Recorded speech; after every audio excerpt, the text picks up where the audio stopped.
Shall we assume that you have invited me into your sitting room? Dudley scrambled out of the way as Dumbledore passed him. Larry, still clutching the telescope and trainers, jumped the last few stairs and followed.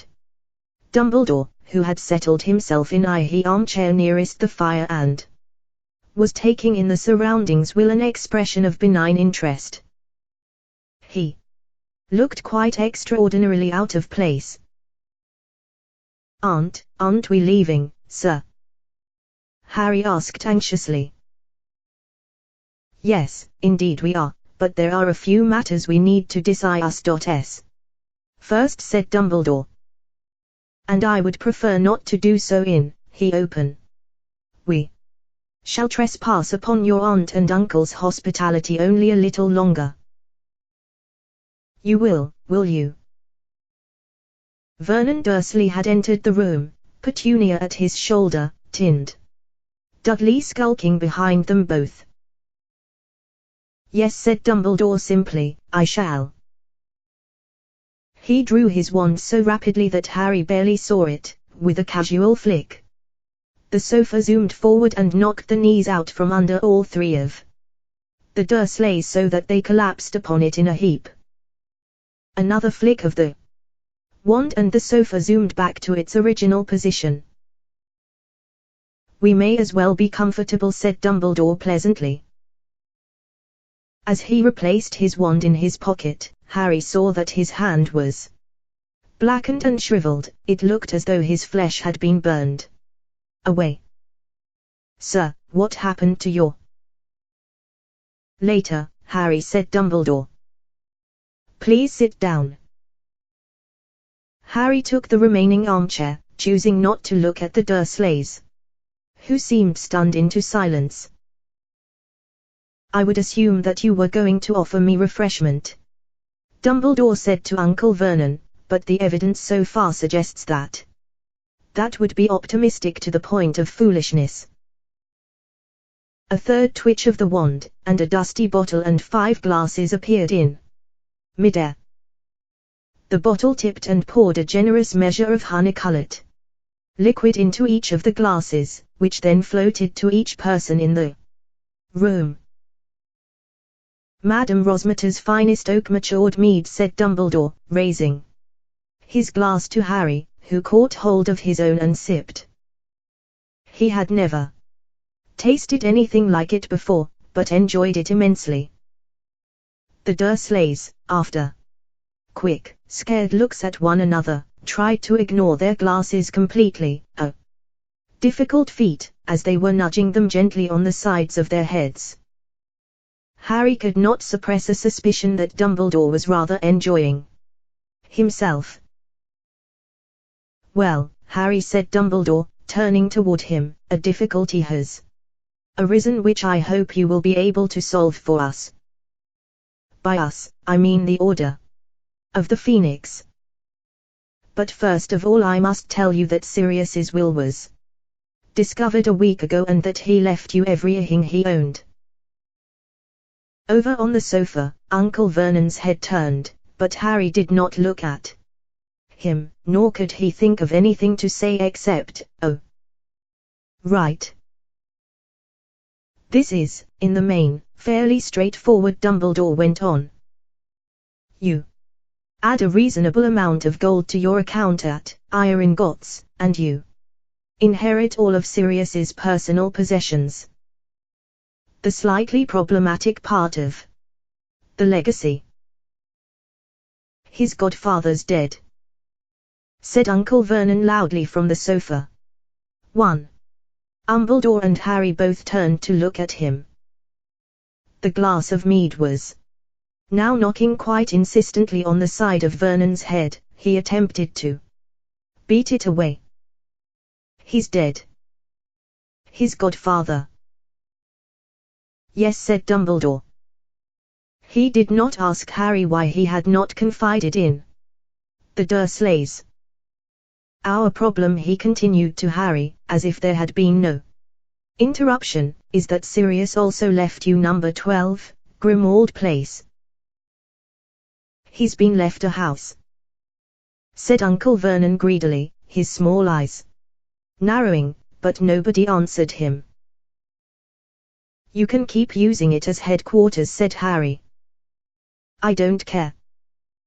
You can have it, I don't really want it. Harry never wanted to set foot in number 12, Grimmauld Place again if he could help it. He thought he would be haunted forever by the memory of Sirius prowling its dark musty rooms. Alone, imprisoned within the place he had wanted so desperately to leave. That is generous, said Dumbledore. We have, however, vacated the building temporarily. Why? Well, said Dumbledore, ignoring the mutterings of Uncle Vernon, who was now being rapped smartly over the head by the persistent glass of mead. Black family tradition decreed that the house was handed down the direct line to the next male with the name of Black. Sirius was the very last of the line, as his younger brother, Regulus, predeceased him, and both were childless. While his will makes it perfectly plain that he wants you to have the house, it is nevertheless possible that some spell or enchantment has been set upon the place to ensure that it cannot be owned by anyone other than a pure blood. A vivid image of the shrieking, spitting portrait of Sirius's mother that hung in the hall of number 12, Grimmauld Place, flashed into Harry's mind. I bet there has, he said. Quite, said Dumbledore. And if such an enchantment exists, then the ownership of the house is most likely to pass to the eldest of Sirius's living relatives, which would mean his cousin, Bellatrix Lestrange. Without realizing what he was doing, Harry sprang to his feet, the telescope and trainers in his lap rolled across the floor.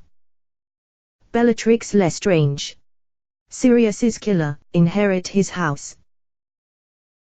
No, he said. Well, obviously we would prefer that she didn't get it either, said Dumbledore calmly. The situation is fraught with complications. We do not know whether the enchantments we ourselves have placed upon it, for example, making it unplottable, will hold now that ownership has passed from Sirius's hands. It might be that Bellatrix will arrive on the doorstep at any moment. Naturally, we had to move out until such time as we have clarified the position. But how are you going to find out if I'm allowed to own it? Fortunately, said Dumbledore, there is a simple test.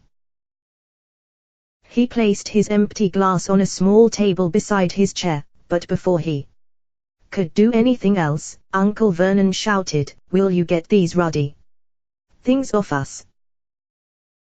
Harry looked around. All three of the Dursleys were cowering with their arms over their heads as their glasses bounced up and down on their skulls, their contents flying everywhere. Oh, I'm so sorry, said Dumbledore politely, and he raised his wand. Again. All three glasses vanished. But it would have been better manners to drink it, you know. It looked as though Uncle Vernon was bursting with any number of unpleasant retorts, but he merely shrank back into the cushions with Aunt Petunia and Dudley and said nothing, keeping his small piggy eyes on Dumbledore's wand. You see, Dumbledore said, turning back to Harry and again speaking as though Uncle Vernon had not uttered, if you have indeed inherited the house, you have also inherited. He flicked his wand for a fifth time. There was a loud crack, and a house elf appeared, with a snout for a nose, giant bat's ears, and enormous bloodshot eyes, crouching on the Dursleys' shag carpet and covered in grimy rags. Aunt Petunia let out a hair-raising shriek. Nothing this filthy had entered her house in living memory. Dudley drew his large, bare, pink feet off the floor and sat with them raised almost above his head, as though he thought the creature might run up his pajama trousers, and Uncle Vernon bellowed, "What the hell is that?" "Creature," finished Dumbledore. "Creature won't, creature won't, creature won't," croaked the house elf, quite as loudly as Uncle Vernon, stamping his long, gnarled feet and pulling L2's ears.